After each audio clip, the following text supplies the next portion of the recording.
Advanced Studio Classroom is on the air.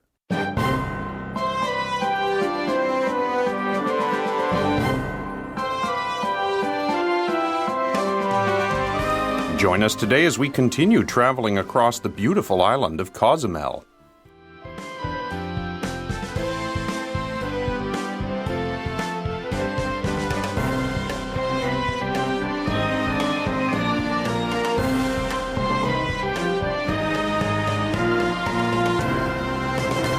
Hello, listeners, and welcome back to another Advanced Studio Classroom. My name is Simon, and I will be your host for today as we go through the second part of our lesson called Fun on Land and in the Sea in Cozumel. If you were with us yesterday, you know that Cozumel is a little island that is part of Mexico, and it's along the eastern side of Mexico near an area called the Yucatan Peninsula. Yesterday, we talked about how this is a great destination for scuba divers, but it also has things for you to do on shore. Yesterday, we talked about an area called, and our panelists will have to correct me if I mess up my pronunciation here, Parque Punta Sur, which is an undeveloped area, kind of like a nature reserve along one part of the island that has sort of an area with a little bit of development that offers services to people as they're enjoying the area. And so we're going to continue talking about that area as we start our lesson today. Joining me in the studio today, I have the same panelists as yesterday, my Mexico experts, Josh Bickle and Manya. Welcome back, both of you. Thank you. Thank you. It's good to be here. Now, Josh, you were a great help yesterday as we talked about scuba diving because, of course, Cozumel is well known for its reef and scuba diving opportunities there. But today we're talking about things on land. And so, Manya, I'm hoping you will chip in and tell us all about your opinions of these different places. Manya, can you start us off by telling us what things people could do in that Parque Punta Sur area?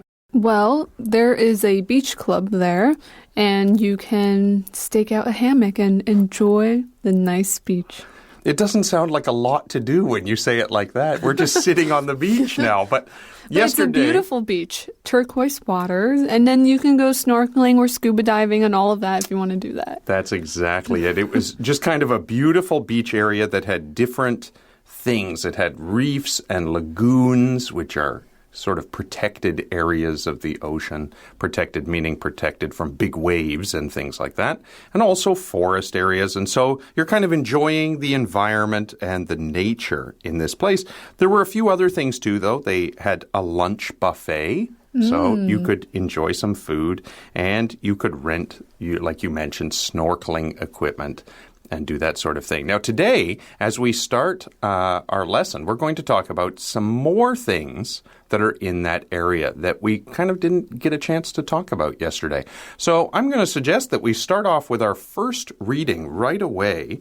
Listeners, you will find this on page 29 of your August Advanced magazine. And we're looking at the lesson for August 17th. So we're going to start reading at the top of the left-hand column and continue all the way down to the bottom of that column now.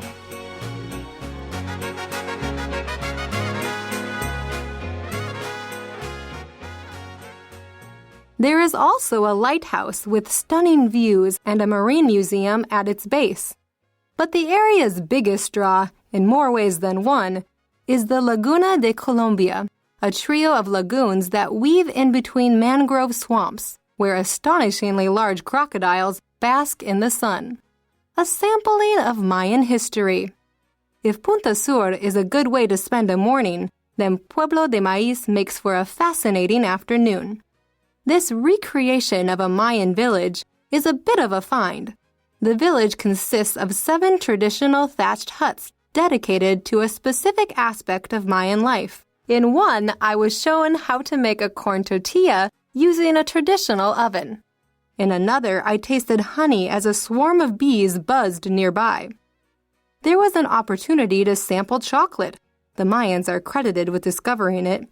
And test my skill playing a Mayan game similar to bocce ball. The most popular demonstration, however, got no takers. All of us were content to let the fire dancer bust out his moves without assistance.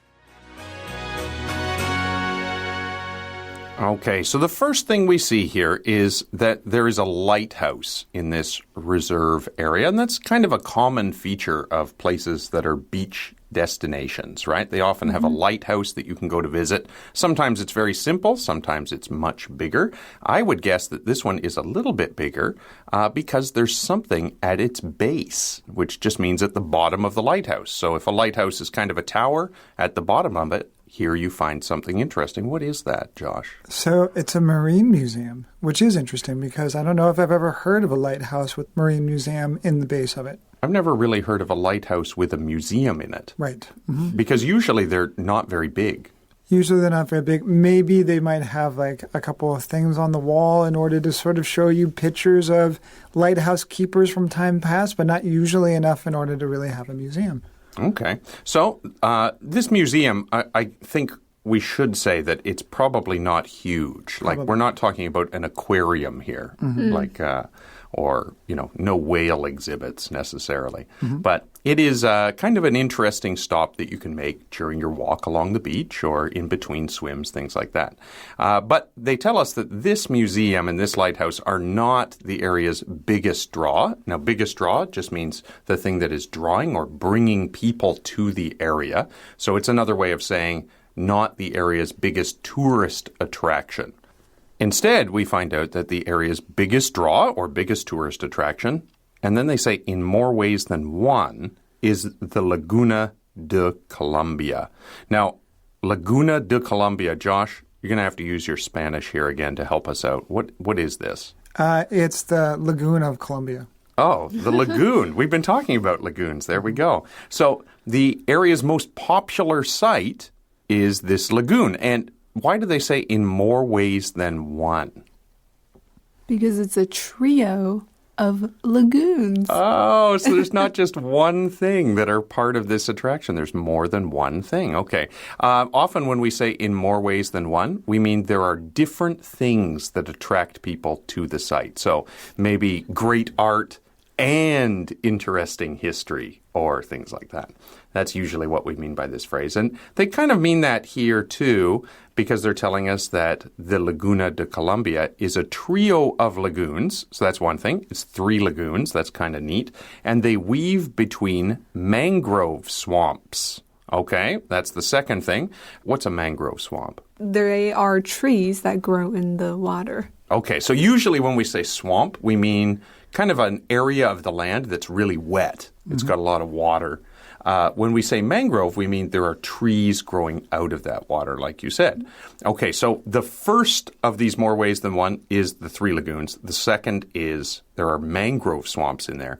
And then the third one is something you can see there sitting in the sun. What is it, Josh? Well, apparently the area doesn't just draw tourists, it also draws astonishingly large crocodiles. Yeah, don't worry. They're not chasing you. They're basking in the sun. So they're sitting there enjoying the sun. Just like the tourists. Yeah, unless you get too close, maybe. Keep your distance from the crocodiles. Okay, good stuff. So that kind of wraps up this area, Parque Punta Sur. But in addition to that park, there's this other area, and it was called Pueblo del Maíz. Did I get that right, Josh? Pretty close. Pueblo was good, but it's maíz.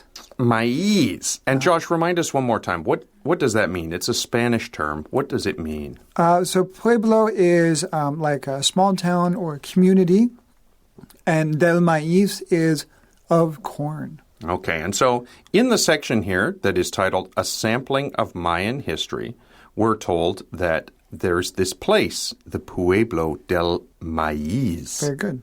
Which makes a fantastic afternoon destination. Now, you said it was like the village of the corn. That, sounds like, I don't know, a farm community where they're growing corn. And that isn't exactly what this is. What is this place?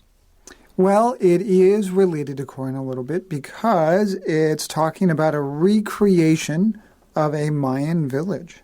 Now, this word Mayan, we see that in the subtitle, a sampling of Mayan history. And you mentioned it yesterday when you were talking about your trip through Mexico. You said you went to some Mayan ruins. But we never really explained what Mayans were. Yeah, so the Maya were a civilization of local or indigenous people who lived in this area of Central America, so southeastern Mexico, as well as into Belize and Guatemala. They're very famous because they had quite an advanced civilization for the time. We're talking now BC, right, or before Common Era. And they are also very famous for building a lot of pyramids. Okay, and today, of course, the descendants of those people are still around. They're modern Mexicans, but the culture is more or less been replaced by modern Mexican culture. Is that right? Yeah, I would say that, so one of the big mysteries about the Mayan culture is what happened to the civilization that built all these pyramids, because it kind of just disappeared. And what some people think is that this area was, the production of corn was really important. Agricultural production for feeding everyone. They think maybe there was some problem with the way that they were able to grow corn, and that really caused everyone to kind of disperse, caused the civilization to disappear. But it's really been kind of assimilated into this sort of Mexican culture, and of course, corn tortillas are one of the best things that you can get in Mexico. Yeah, and it's kind of like a flat bread, right, that's made out of like ground up corn. Yeah, so like a cornmeal or a corn flour. Listeners, if you've ever had something like a burrito or a taco, then the bread part of that is basically what you're talking about, right? Yeah, and the corn tortillas are the smaller round tortillas, and they can be incredibly tasty. Now, because this civilization is kind of gone, this village isn't a real one. It's a recreation of a Mayan village. So it's kind of like going to what you might call a living museum, where they've made a museum so you can learn about the past by experiencing it, right? Oh, that's a great term, a living museum. Yeah. And they've I stole the term, to be honest. I didn't come up with it. But, that's the way it is. They've done that by creating these 7 traditional thatched huts. Now, when we say a thatched hut, what are we talking about, Manya? Well, it's a hut with a roof. And the roof is made out of grass, usually, yes, right? Or some sort of plant material that's kind of woven together to keep the rain out. In this area, a lot of times the thatching is made out of the palm trees, leaves, right? Yeah. Because it's really quite impressive how long palm leaves will stay around. Okay. And so it's kind of traditional structures, and each of them is dedicated to a specific aspect of Mayan life. So each one of these huts teaches you a different thing about Mayan life. That's the idea. So in one of the huts, what did the writer learn? She learned how to make corn tortilla. Josh, you're drooling again over there, so we'll ask Manya to continue here. She learned how to make corn tortillas. And how did she do that? She used a traditional oven. I don't know what that looks like, honestly, but...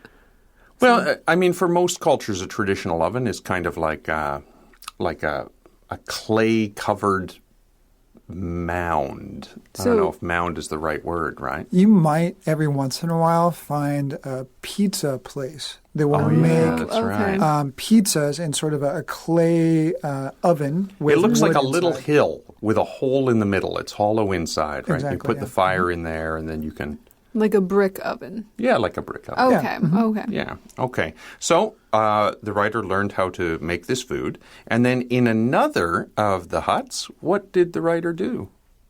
Tasted fresh honey, apparently, because there was bees nearby producing honey for them to taste. Yeah, they describe them as a swarm of bees, and swarm is an interesting word because it's the term we use to describe a group of bees. You know, if we're talking about dogs, we say a pack of dogs, right? If we're talking about geese or other birds, we might say a flock of geese. A murder of My crows. goodness, a murder of crows. Yeah, that's an upsetting one. Yeah. But for bees, we just have a swarm. So a group of bees are buzzing nearby. And buzzing, of course, is the sound that bees make. Buzz, buzz, buzz. Now, there's another opportunity in another one of these huts. Manya, what was that? It was the opportunity to sample chocolate Okay. Now I'm drooling. Because the Mayans created this. They're credited with discovering it. It comes from a plant, right? It comes from a plant, or a tree, actually, that grows in Central America. And we all know the chocolate has taken over the world because no matter where you are, people love chocolate. But if you happen to be in a Central American country where they let you try the chocolate that comes out of the pods from the cacao tree, you should give it a try. It is very interesting, and it is something you will never forget. You didn't use too much positive language there when you were describing it. Well, most people, I think, are really surprised by how bitter chocolate really is. And it's not black, it's purple. Although the outside of the chocolate seed is this sort of white fruit-like material, and that is delicious. Okay. Okay, and then in another one of these huts, they learned how to play this game that's similar to bocce ball. Bocce ball is a game where you throw one ball and then other people throw balls to try to get close to that first ball. So it's kind of a ball game that you can play with a group of people. But the most popular demonstration, so demonstration is where someone shows you how to do something, was the fire dancing. And nobody wanted to try this, so they just let the fire dancer bust out his moves. What do we mean by bust out his moves? Well, it means let them perform on their own. Okay, kind of show off. Yeah. Show his excellent skills. Sometimes we even say bust a move instead of bust out a move. But it means all of a sudden just kind of like start doing something that you're going to do. That's right. Good stuff. Okay, that brings us to our second reading for today. Listeners, you can join us again on page 29. We're going to look at the right-hand column.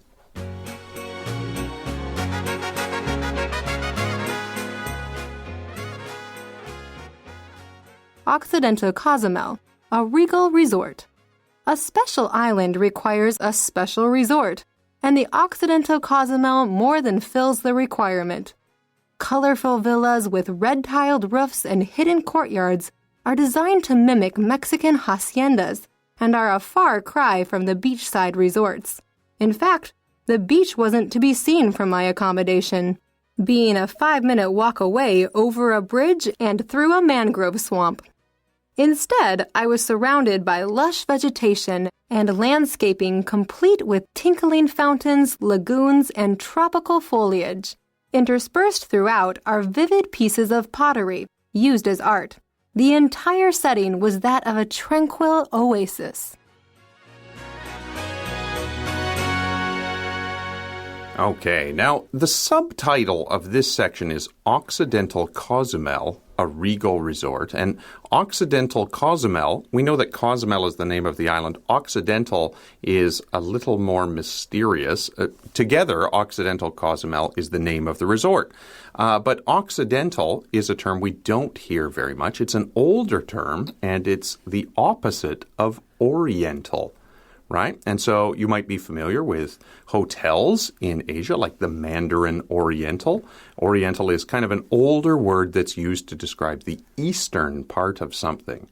And Occidental is the opposite word that describes the western part of something. So at one point we were talking about the Parque Punta Sur. Oh, that was good. Right? Mm-hmm. Which was on the eastern side of the island, the oriental side of the island. Now, these are older words. People don't tend to use them very much outside of like hotel names and things like that anymore.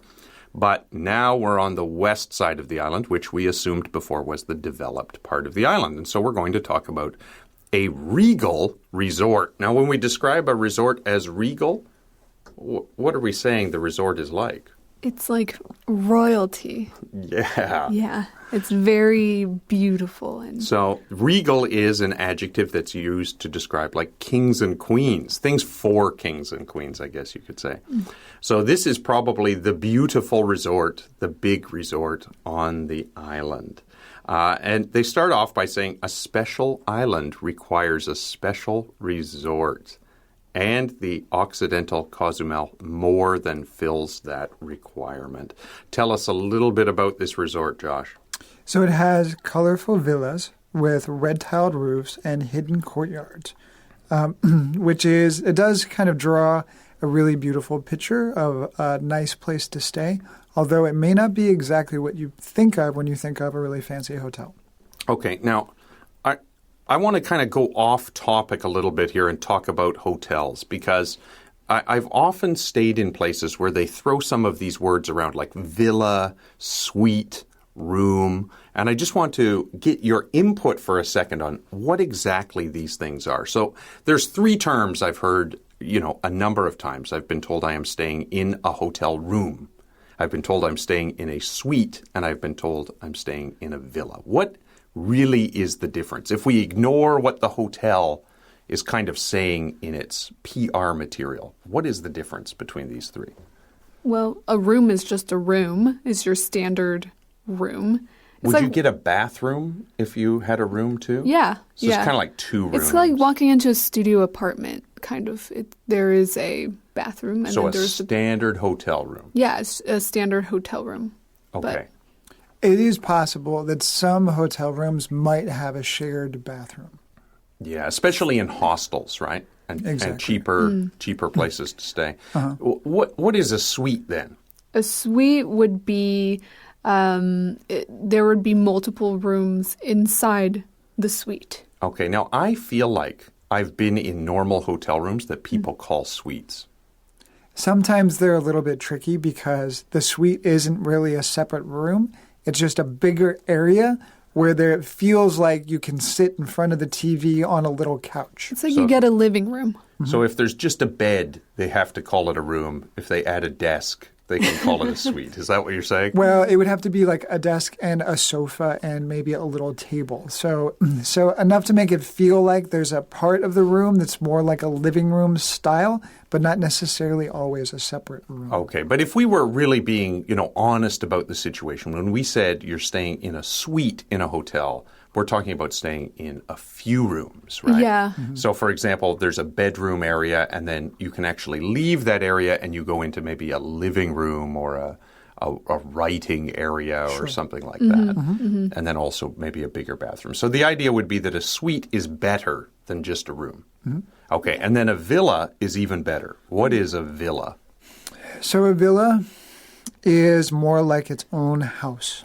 You breathed very heavily there when you were preparing to describe this. Well, it's because hotels will also do the same trick where maybe there will be 2 floors and they will call it a villa, even though it doesn't really feel like a full house. Okay, but really when we say villa, we should be talking about like a separate building. Like you have your own little building, right? And so when we say here that this regal resort, the Occidental Cozumel, has colorful villas with red-tiled roofs and hidden courtyards, we're talking pretty high-end hotel, right? Yes. So you're getting a lot of space here. Like in your room, you have a courtyard, an area where you can kind of go outside. And you're probably in your own little building or at least semi-detached building. Now, there's something special about the design of these villas, though, because that term villa, usually we're referring to kind of an Italian-style house or a Southern European-style house. But here they say the design is kind of different. They use this term. They want it to mimic Mexican haciendas. Was that right? It's pretty good, although usually the H is not pronounced. Haciendas. Very good. Nice. Well, I'm ready for a trip to Mexico. How about Me you guys? too. Okay, what exactly is an hacienda? Well, okay, I'm not really sure. Josh is the expert here, but it's a Mexican-styled house, right? Country house? I would say if you were to think of sort of the equivalent of like a really large like country plantation house, that would be kind of the idea behind a hacienda. So it's a big home in the countryside, usually with a lot of land around it. Mexican style is usually 1 floor, very tall ceilings, very big building with a big central courtyard. Okay, so we're talking about like the wealthy landlord's house, not the peasant farmer's house here, right? Yeah, so these kind of would big, be really big houses. beautiful, spacious. They actually say these villas are a far cry from the beachside resorts. And when we say something is a far cry from, we just mean really different from the beachside resorts. And then they go on to say, in fact, the beach wasn't to be seen from my accommodation, meaning you can't actually see it from where you are staying. because it's a 5-minute walk away over a bridge and through a mangrove swamp. But instead, you get something else. What do you get? You get lush vegetation. Oh, lush vegetation just means very green, very rich, right? And vegetation, of course, means like plant life. And landscaping, complete with tinkling fountains. I know what a fountain is. What is tinkling?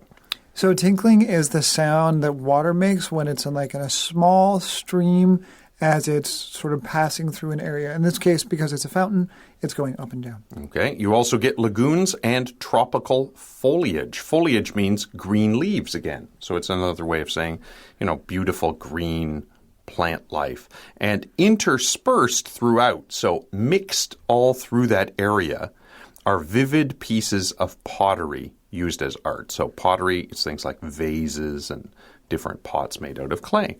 And the result is that the entire setting is a tranquil oasis. What exactly is a tranquil oasis?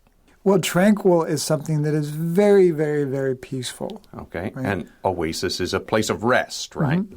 So you have this great place to go and escape from the stress of modern life. Cozumel sounds like a fantastic island to me. Are you both interested in taking a trip there? Yes, very much. I think we should take a vacation. What do you think? I think we ought to, in the interest of making sure that we recommend this place to our listeners, I think we ought to go and just make sure that the author is representing this area. So we'll go and we'll take a business trip and try it out. Mm-hmm. And then I would love that. We'll follow up in a later program and let you know, listeners. Thank you so much for joining us over the last 2 days, listeners, as we've talked about our August adventure article. We hope that you will join us again for another advanced studio classroom. But until then, it's time to say goodbye. So I'm Simon. I'm Manya. And I'm Josh. Saying goodbye for now. Goodbye.